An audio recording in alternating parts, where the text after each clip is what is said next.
থাকে, চটের থলে নিয়ে জল আনা যায় না, আমাকে বালতি নিয়ে যেতে হবে, সেটাকে বলে আধার সংস্কার, সেটা বলে চিত্তশুদ্ধি। সেই চিত্তশুদ্ধির পথ হচ্ছে সেবা, শিব জ্ঞানে জীব সেবা। সেবা মানে বিরাট 10,000 লোককে খিচুড়ি খাওয়ালাম, 5,000 লোককে জামা কাপড় দিলাম, এটা সেবা নয়। সেবা হচ্ছে আমার হচ্ছে আমি প্রাণ দিয়ে কার পাশে থাকতে পারছি। হাত দিয়ে সেবা শুধু সেবা নয়, শুধু মন দিয়ে সেবা, সেটাও সেবা। একজনের সকালবেলায় যে বিপদে আছে তার পাশে গিয়ে যদি আমি দাঁড়াই, ভাই তুমি ভালো হও, ঈশ্বর তোমার পাশে আছেন, তুমি যে বিপদে পড়েছো এই বিপদ একদিন কেটে যাবে।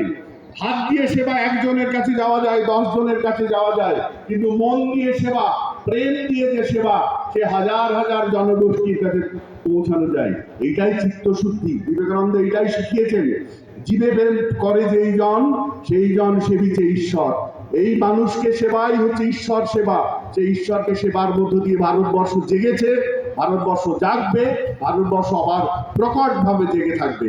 ঈশ্বরের কাছে এই প্রার্থনা করি।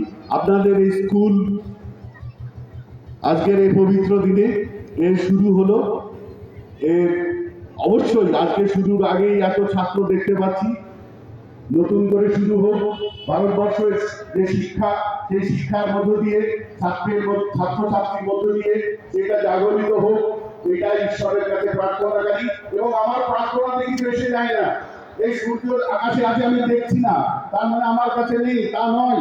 সত্য যেটা সত্য, সেটা দ্রষ্টা নিরপেক্ষ ভাবে সত্য। হোয়াট এক্সিস্ট ইজ ট্রুথ, যেটা আছে সেটা সত্য। সূর্য আমি দেখছি না বলে নেই তা নয়।